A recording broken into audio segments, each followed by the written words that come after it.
All right. Today we start a new series. It'll be one of 2 weeks. And tonight we're going to talk about silent faith, Job's wife, and the mystery of divine delay. And we don't really talk a whole lot about Job's wife. Usually it's a quick reference to saying what she said was so mean and so cruel and all of that. And then we just keep going because honestly, Job is the one who at the forefront of that book. Bible doesn't give us information or mention things unless they're important. And so we're going to talk about Job's wife because in talking about Job's wife, we're going to find that she actually gives us so much rich food, information that we can use to apply to our daily lives in the world that we're living in now, where there is so much trouble, where there's so much pain, so much anguish. People are experiencing loss.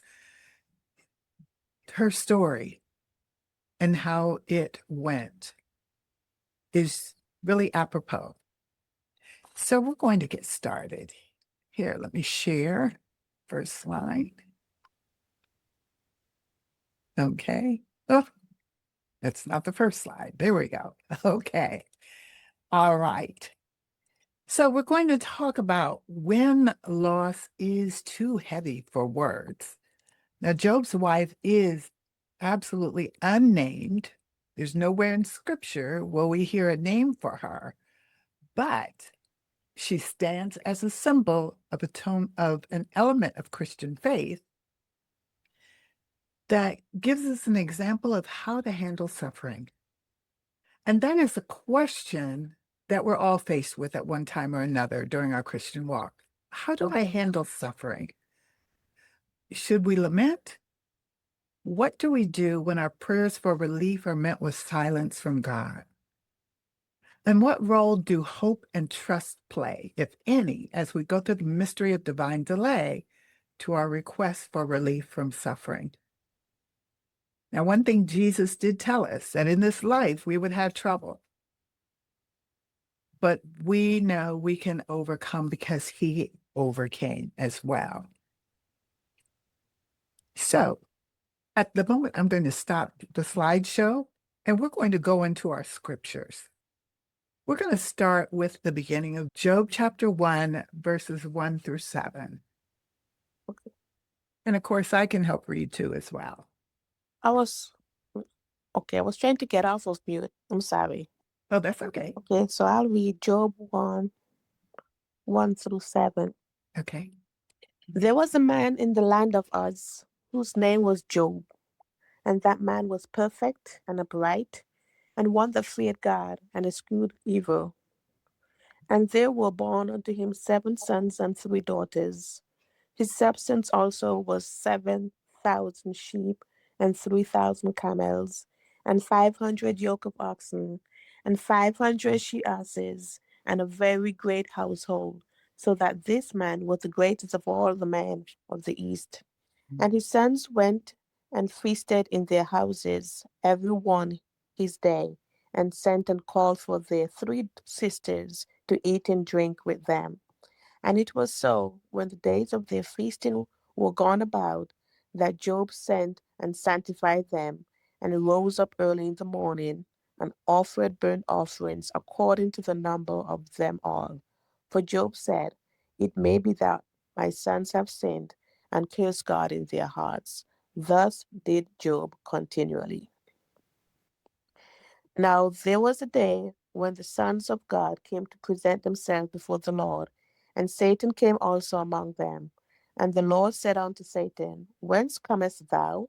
Then Satan answered the Lord and said, From going to and fro in the earth, and from walking up and down in it. Oh, thank you. Welcome. So here we see the book opening with a description of Job. It says he was a man who was blameless and upright. Now it's interesting because that description is also similar to what God said about Noah, that he was blameless and upright. And he feared God, he shunned evil. In other words, he didn't stumble into evil or look for evil. Instead, whenever he became aware that something would be evil, then he would turn away. He had that kind of relationship with the Lord. And he had 7 sons and 3 daughters, 10 children. Now, having so many sons would definitely make him a man of distinction because sons were considered important to the culture of the time. And his possessions were vast by any stretch of the word. 7,000 sheep, 3,000 camels. Can you imagine the expanse of land that would be needed just to accommodate that many? And then 500 yoke of oxen and 500 female donkeys.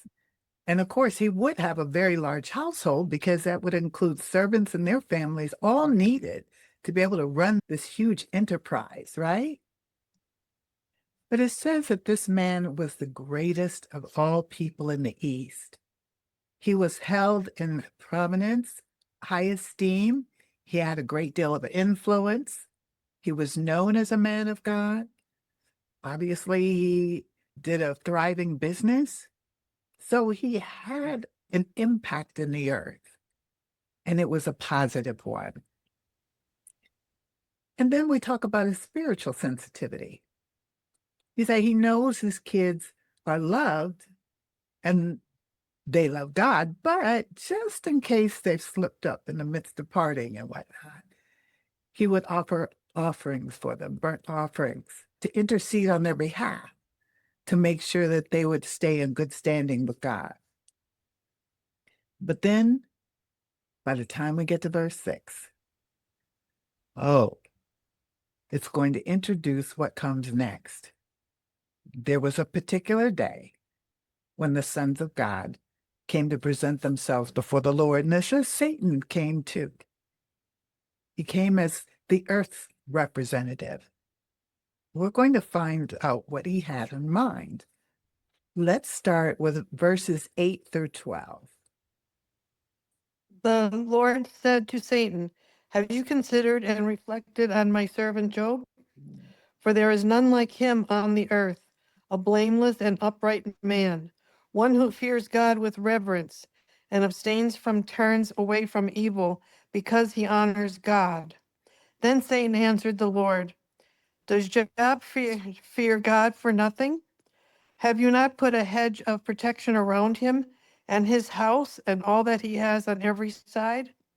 You have blessed the work of his hands and conferred prosperity and happiness upon him, and his possessions have increased in the land. But put forth your hand now and touch all that he has, and he will surely curse you to your face." Verse Is there one 12. more? Yes. 12. Then the Lord said to Satan, "Behold, all that Job has is in your power. Only do not put your hand on the man himself." So Satan departed from the presence of the Lord. Thank you. Now, it's an interesting scene because here is Satan in the presence of God and in the presence of the others who were there. But his interchange with God is highly disrespectful at the least and quite rude. To hear him accuse God of protecting Job, which obviously God did protect him, but telling him that if he withdrew his protection, then Job would curse him to his face. Those are strong words. I mean, can you imagine some child walking up to you and saying, "Gonna curse you to your face"? That's attitude. That's big attitude.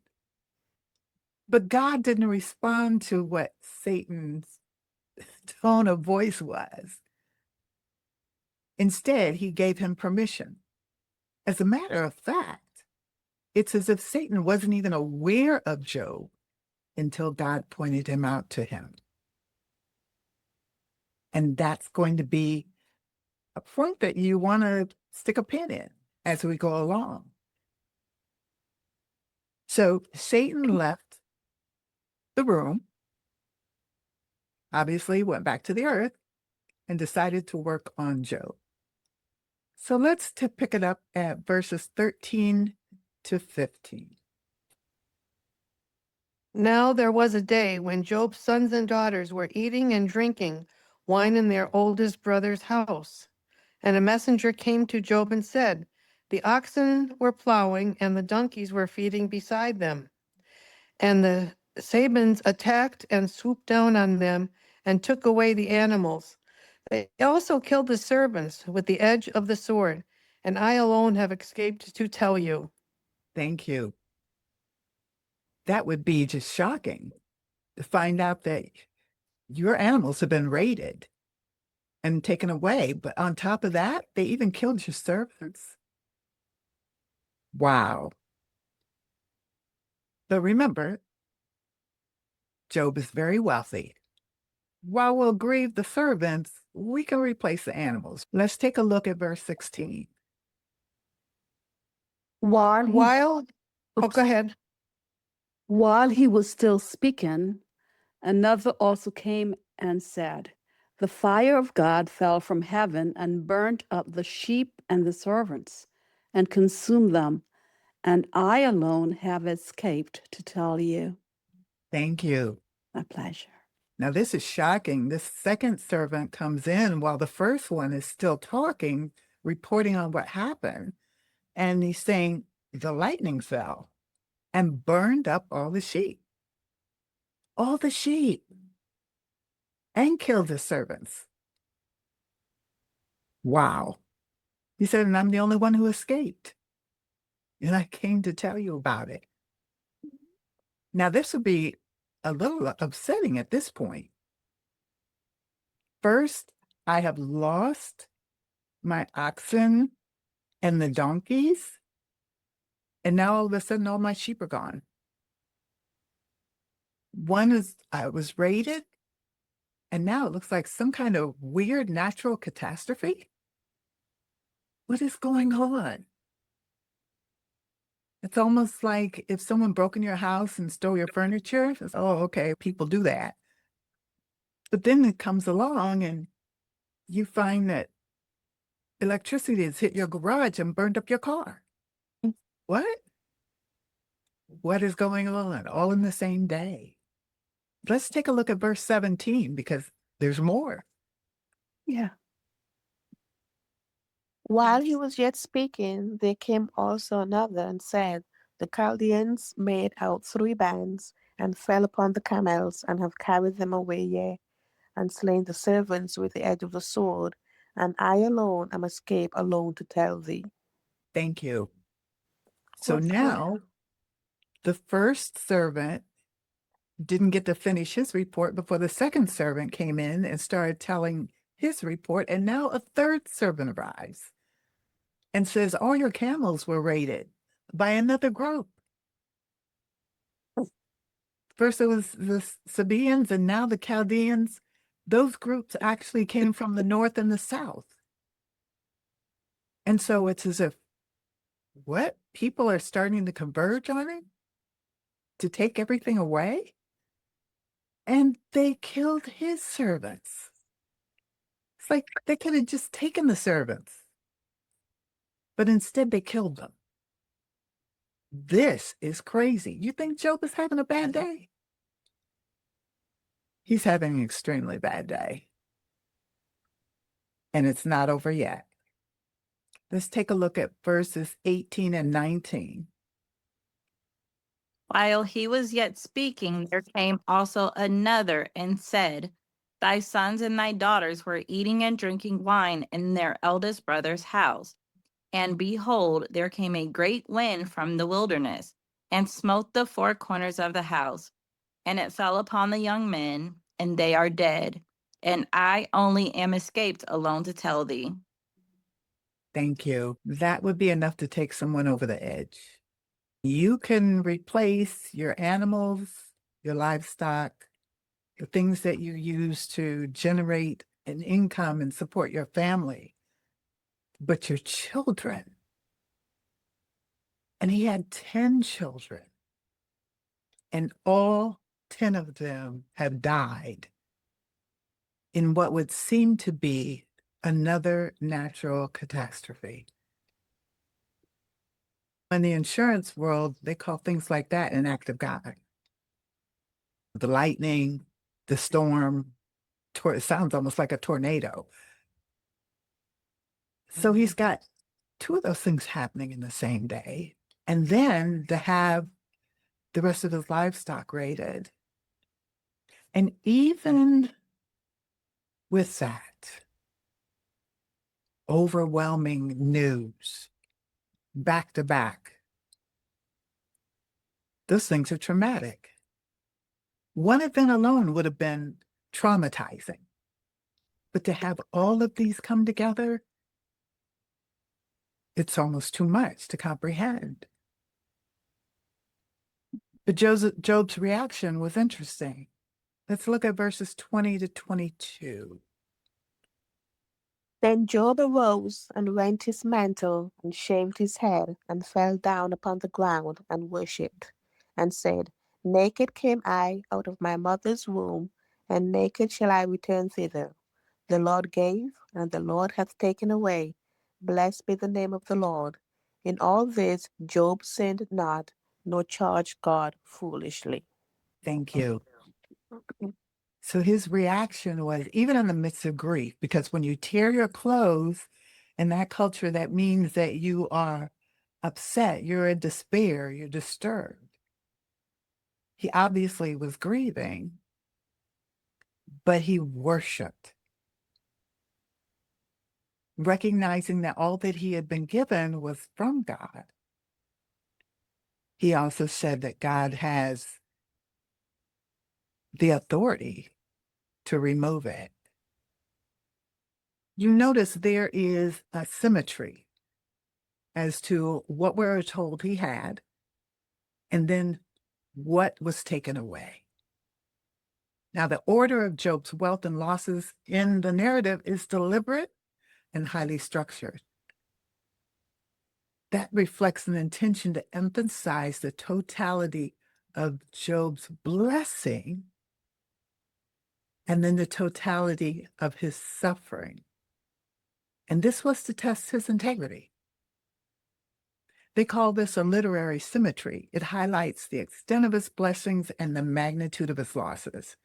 And that strengthens the theological message of the book, that each loss, economic, social, emotional, and spiritual, profoundly affected Job's life. It touched every area of his life. Now, the sequence in which all of this occurred is to let us know that this type of event, it started from the outside and then progressively moved closer to his heart. First, it was his livestock. And sure, his servants, that would have been hurtful because when you have people working for you, in those days, your servants were part of your household, you get to know them personally, right? And so that would have hurt. But then each progressive step was closer until finally it was his own family. So the livestock and property were destroyed, the servants were killed in disasters, and all his children lost in one single tragedy. So let's take a look at chapter 2 and see where this is going, because we know it's not over yet. So Job chapter 2, verses 1 through 6. Again, Oh, Patricia. go ahead, honey. No, you go. No, you go ahead. I'll do the next one. Okay. 1 to what? Oh, 1 to Helen? 6. 1 to 6, okay. Yes. Again, there was a day when the sons of God came to present themselves before the Lord, and Satan also came among them to present himself before the Lord. The Lord said to Satan, From where have you come? Then Satan answered the Lord, From roaming round the earth and from walking around on it. The Lord said to Satan, Have you considered and reflected on my servant Job? For there is none like him on the earth, a blameless and upright man, one who fears God and abstains from and turns away from evil because he honors God. And still he maintains and holds tightly to his integrity, although you incited me against him to destroy him without cause. Satan answered the Lord, skin for skin. Yes, a man will give all he has for his life. But put forth your hand now and touch his bone and his flesh, and severely afflict him, and he will curse you to your face. So the Lord said to Satan, behold, he is in your hand. Only spare his life. And this is crazy, isn't it? Yeah, it's very interesting, I think. Mm. Because God is giving Satan permission to take the next step in inflicting pain and injury onto Job. Job didn't fail the test when all of his belongings, even his children, were taken. But now he wants to up the ante. He wants to attack his health. And the Lord gives him permission to do, but he cannot take his life. And he says, go, Satan, go do. What could he do if he didn't take his life? What did he mean? You're He going to couldn't say kill him. next. He couldn't Hmm? kill him. He could do all kinds of things to his health, his body, but he Yeah. could not kill him. He did not Not have kill him. permission. Right. Yeah. Yeah, because there are individuals who are suffering and their life's not taken. So every day they exist in pain and suffering. And after a while, that wears that person down, that they would want to die. So let's take a look at verses 7 and 8 in chapter 2.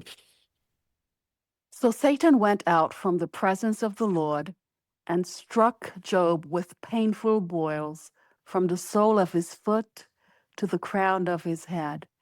And he took for himself a potsherd with which to scrape himself while he sat in the midst of the ashes. Cute. My pleasure. So have you ever had a boil?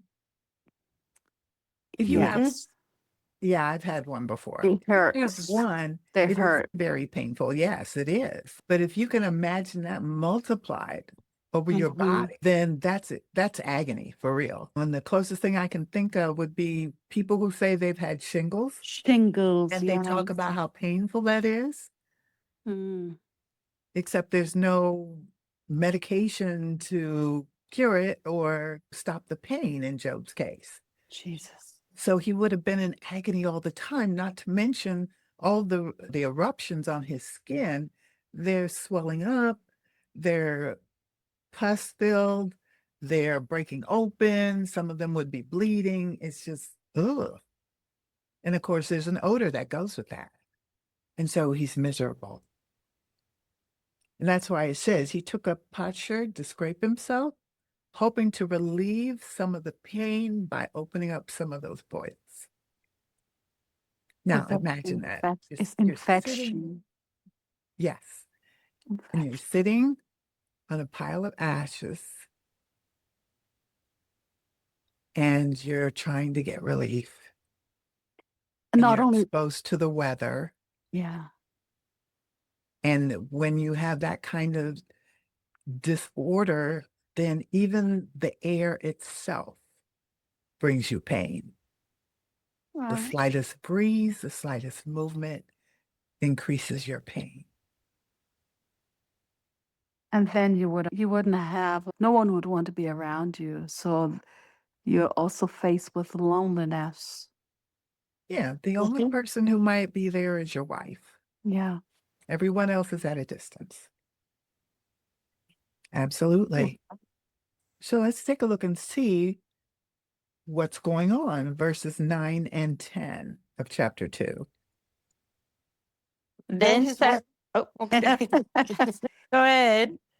Then his wife said to him, do you still cling to your integrity and your faith and trust in God without blaming him? Curse God and die. But he said to her, you speak as one of the spiritually foolish women. woman speaks, ignorant and oblivious to God's will. Shall we indeed accept only good from God and not accept adversity and disaster? In spite of all this, Job did not sin with words from his lips. Yeah. Job didn't say anything against God, did he? He Mhm. really didn't say a whole lot other than telling her that she was foolish in what she said. We're going to examine that a little closer in a moment, though. Let's go to chapter 3 and look at verses 1 through 12 to see what else Job has to say. After this opened Job his mouth and cursed his day. And Job spake and said, Let the day perish wherein I was born, and the night in which it was said, There is a man child conceived. Let the day be darkness, let not God regard it from above, neither let the light shine upon it. Let darkness and a shadow of death strain it. Let a cloud dwell upon it. Let the blackness of the day terrify it. As for that night, let darkness seize upon it. Let it not be joined unto the days of the year. Let it not come into the number of the months. Lo, let that night be solitary. Let no joyful voice come therein. Let them curse it that curse the day, who are ready to raise up their mourning. Let the stars of the twilight thereof be dark. Let it look for light, but have none, neither let it see the dawning of the day. Because it shut up the doors of my mother's womb, nor hid sorrow from mine eyes. Why died I not from the womb? Why did I not give up the ghost when I came out of the belly? Why did the knees prevent me, or why the breast that I should suck? Thank you. So we had Job talking here, and he's expressing his disappointment and whatnot. But you notice what he's saying. He's cursing the day he was conceived and born. And he's saying he wished that he had not lived. Interesting. That's what comes after his rebuke of his wife. And in a few moments, I'm going to show you how he's really validating what she said. Let's take a look at verses 13 through 26. Go ahead. Okay. For now I would have lain still and been quiet. I would have been asleep, then I would have been at rest, with kings and with counselors of the earth, who built ruins for themselves, or with princes who had gold, who filled their houses with silver. Or why was I not hidden like a stillborn child, like infants who never saw light? There the wicked cease from troubling, and there the weary are at rest. There the prisoners rest together. They do not hear the voice of the oppressor. The small and great are there, and the servant is free from his master. Why is light given to him who is in misery, and life to the bitter of soul, who long for death, but it does not come, and search for it more than hidden treasures, who rejoice exceedingly and are glad when they can find the grave? Why is light given to a man whose way is hidden and whom God has hedged in? For my sighing comes before I eat, and my groanings pour out like water. For the thing I greatly feared has come upon me, and what I dreaded has happened to me. I am not at ease, nor am I quiet. I have no rest, for trouble comes. Thank you. Not that. So he's saying he has no rest. He's in pain. He's in agony. And questioning God, why didn't you just kill me? And why can't I die now? Why are you maintaining my life? while I'm going through this tremendous suffering? Those are serious questions, aren't they? Yes. But do you think he was being impertinent with the Lord by asking those questions? No, I don't think so. No, he wasn't. Not at all. So Those are legitimate questions, I think. yes. So let's look at 4 dimensions of devastation. 4 dimensions of devastation that Job and his wife experienced. Now, let's talk about economic collapse. In ancient Near Eastern societies, women were not provided with independent property rights, nor did they have financial autonomy. A woman's economic well-being was tied directly to her husband or was tied to her sons.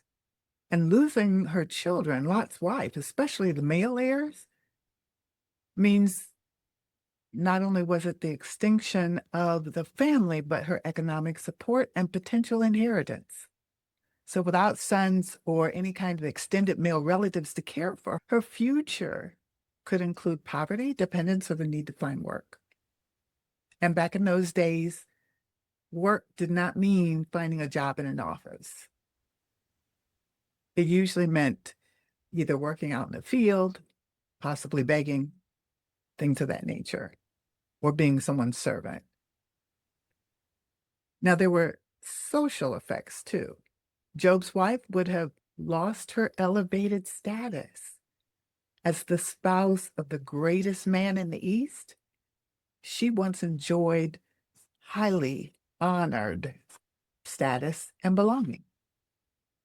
But the catastrophic reversal of fortune would likely bring shame, public pity, social isolation, and possibly suspicion that she and Job had somehow done something to incur God's displeasure. Now, the loss of her children would mark her with grief and potentially push her to the margins of society, a woman with no children. Now, there was the emotional trauma as well. The emotional toll would have been devastating. She suffered the deaths of all her children, and that's a trauma that's recognized as among the deepest pains a parent can face, as well as losing her home, her sense of safety, and the partner she relied on once Job got sick.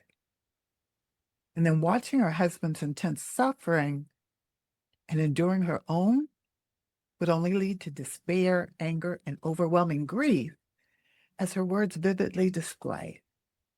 Her bitterness and despair are a human cry of pain, not simply a lack of faith.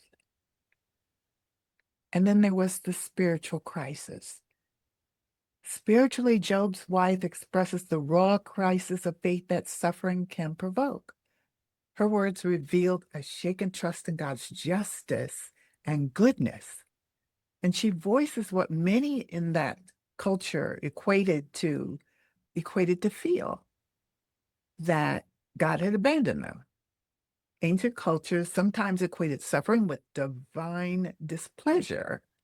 So she may have also faced pressure to interpret her family's fate as a form of divine punishment.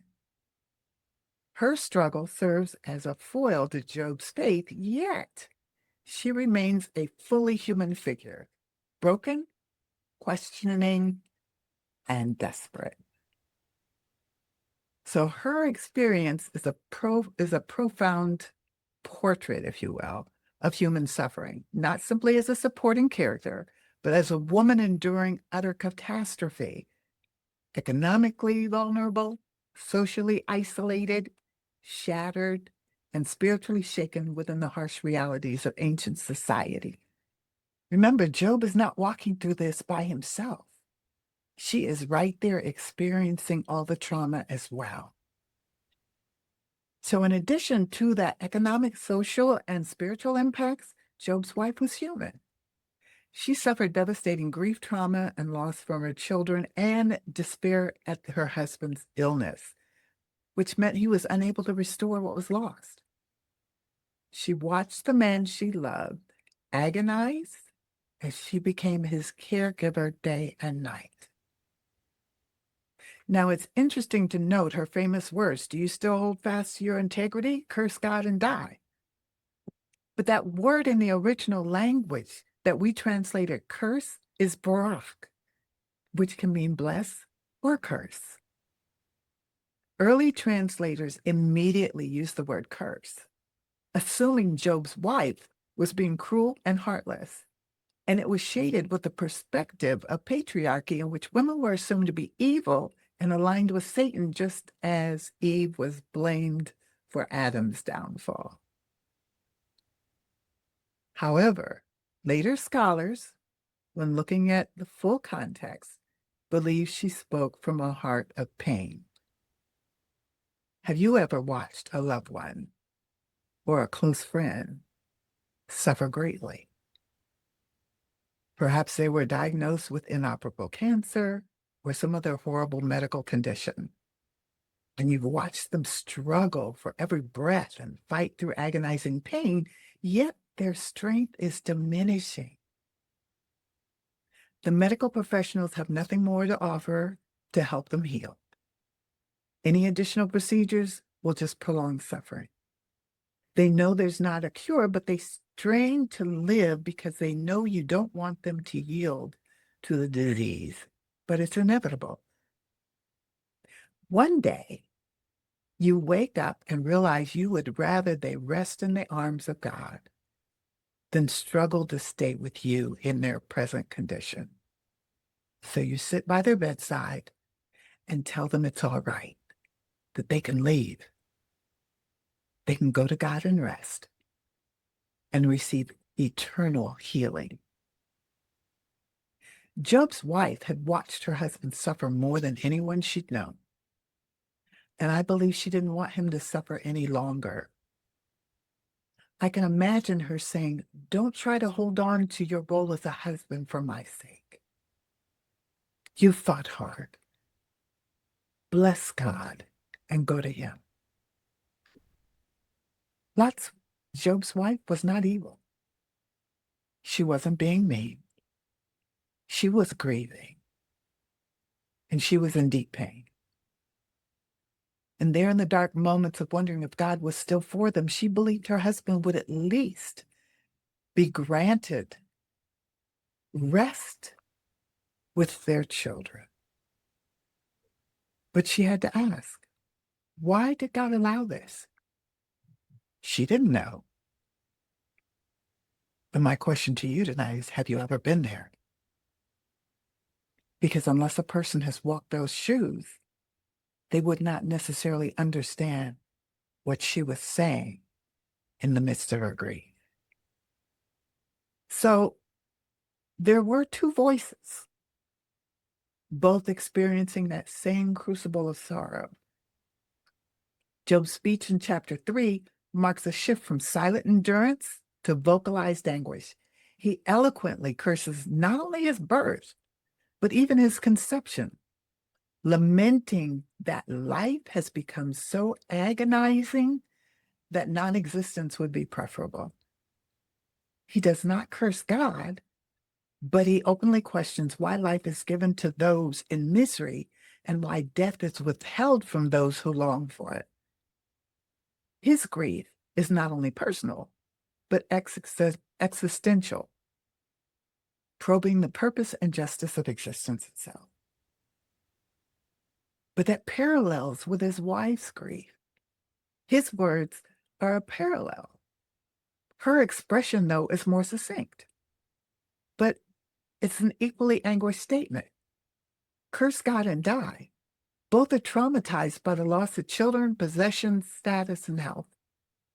And while Job's wife responds in a way that's often viewed more negatively, many commentators and grief experts note that her cry, essentially wishing for death or as an end to the misery, is a profound reaction to overwhelming sorrow and exhaustion.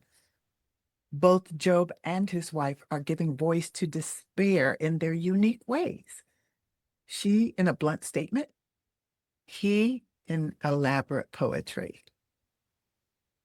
So Job and his wife, like many suffering individuals, process trauma differently, but sincerely.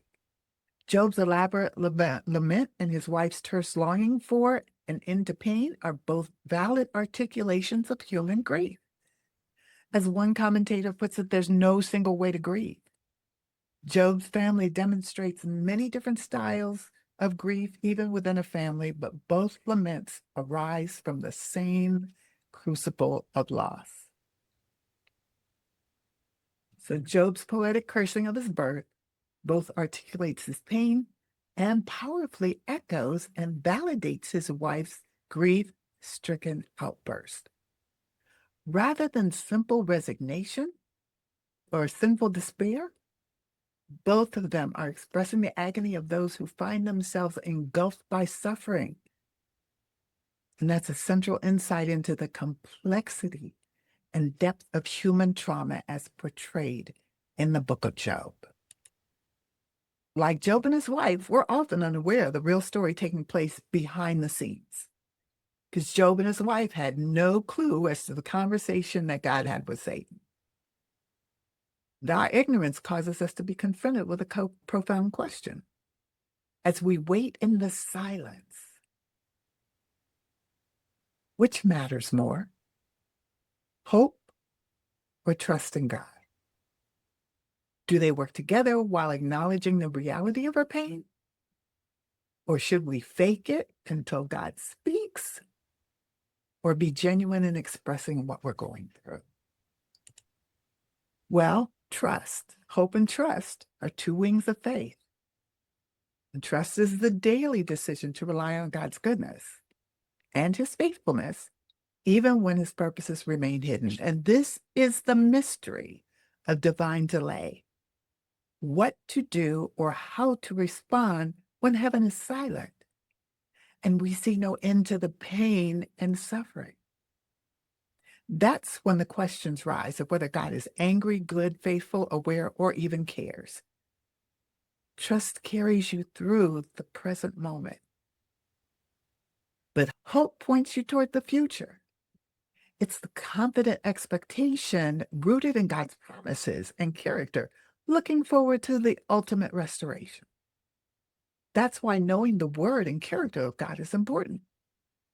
When circumstances appear to denounce God as an absentee father, you hold on to his word to carry you forward. Romans 5, verses 3 and 4 says that suffering produces perseverance, which produces character, which produces hope. There is purpose behind the suffering and pain, even if we don't know why. And we know neither Job nor his wife knew the reason God allowed tragedy to enter their lives. And you know what? We still don't really know. We are viewers of the conversation that God and Satan had. But there's still the question, why did God bring Job to Satan's attention and then allow it? We don't know. But we do know God's character. Now, when it comes to lament, contemporary believers in the West are not known for practicing lament, which is unfortunate, as it robs us from the opportunity to give full expression of our pain and sorrow in a healthy way. Lament is that honest expression of grief and pain toward God that draws believers closer to God. It's not sin. It's not rebellion. In Scripture, it reflects the human and spiritual experience of suffering and showing that pain can coexist with faith, leading to healing and spiritual growth. In worship, it fosters deeper connections with God, both personally and collectively, and it encourages authentic expressions of faith through shared pain. We become our brother's keeper. when we allow ourselves to share our pain and others allow us to share it. Biblical examples are the book of Lamentations and various Psalms. They illustrate profound grief while promoting hope and restoration. So Christian theology witnesses to the deep interconnection between these elements. Neither hope nor trust stands alone. Both anchor the believer during suffering through lament, which helps the believer gain endurance while going through the trials. Scripture encourages believers to be honest about pain. Expressing grief and questioning can draw us close to God. Both hope and trust support the believer in confronting reality while embracing God's promises as we wait. So, how do we live in the mystery of divine delay? First, we acknowledge the pain. Lament is not the opposite of faith. It's faith crying out for understanding and relief. Next, we practice trust. Intentionally choose to daily rely on God's character and goodness, even when his purposes are hidden.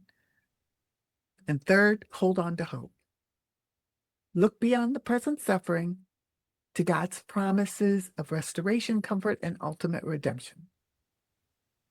Teaches us that suffering is complex, grief is personal, and faith endures not by denying pain, but by anchoring ourselves in both trust and hope while we wait for God's answer. So let's take a look at James chapter 5, verses 7 to 11. What were the verses? James chapter 5, verses 7 through 11. Be patient, therefore, brethren, unto the coming of the Lord. Behold, the husbandman waiteth for the precious fruit of the earth, and hath long patience for it, until he receive the early and latter rain.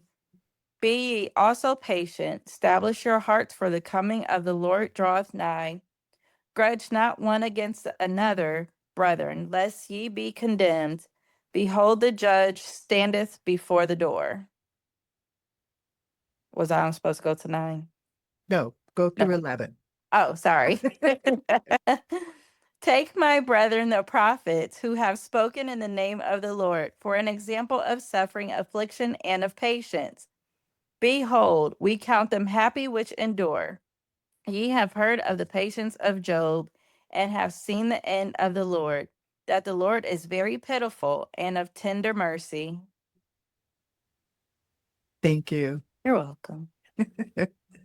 Yes, we're encouraged to endure, to be patient through suffering, because suffering does do a work. Hmm. Now, it may not seem to be profitable externally, but in our next session, we'll see how profitable it was internally in the transformation it can bring. Mother Helen, you're sitting here talking about this, and I'm sorry I interjected. Go ahead, go ahead. But I follow this his Instagram page, and it's this young girl. She's 9, and she is in her last days. She is stage 4. I forgot what the cancer was, but her mom posts, you know, everything, her grievances and everything. And she just said the other day, she said, a lot of people ask me, why do I share this? Why do I still have faith in God? Why do I still trust God? Why do I still believe in God? And if he's allowing my daughter to suffer in this way, and if he's taking my daughter from me and everything. And I don't remember exactly word for word how she said it, but she said she feels as though her grief and her sharing is allowing others to see God in her and to draw them closer. So that's just it. Yeah. Yeah. That's all. Wow. Thank you for sharing that. Yes. because that is an encouragement. There is nothing that can take the place of that type of testimony as people watch you walk through, knowing that every day is not a feel-good day, but God is still good despite what you're going through. And he's still present and he does care. And someday we'll understand it better, as the old song says, by and by. Right now, we just have to trust him and have faith in him because his character never wavers Yes. and his love is profound. Amen. Mhm. Now, any questions or